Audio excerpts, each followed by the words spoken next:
High everyone, good morning. আশা করি তোমরা সবাই খুব ভালো আছো। আজ চলে এসেছি কলেজে। আজ ছিল আমার কলেজের ফার্স্ট দিন। অনেকটা এক্সাইটেড ছিলাম যে কি হবে না হবে, কটা বন্ধু হবে না হবে, মানে সব কিছু নেই অনেকটা এক্সাইটেড ছিলাম। তো মনের মধ্যে অনেকটা এক্সাইটমেন্ট নিয়ে প্রবেশ করলাম কলেজের মধ্যে।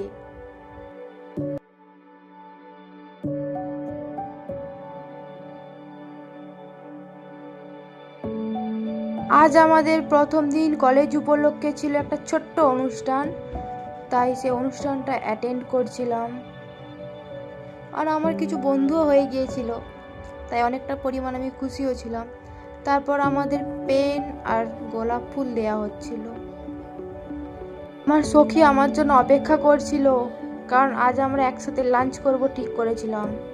কিন্তু লাঞ্চ করতে করতে বিকেল হয়ে গিয়েছিল, আর সারাদিন অনেকটাই ধকল গিয়েছিল, তাই খাওয়া দাওয়া বসা মানে পুরোটাই আলাদা টাইপের হচ্ছিল।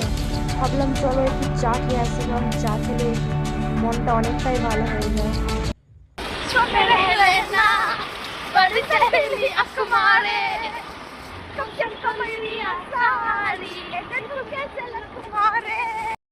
বৃষ্টির মধ্যে চা খেয়ে মনটা অনেকটাই ভালো হয়ে গেল, তাই আমরা গান করছিলাম। তো আজকের মতন এতটাই। নেক্সট ভিডিও দেখা হবে। টাটা গাইস, সবাই ভালো থেকো।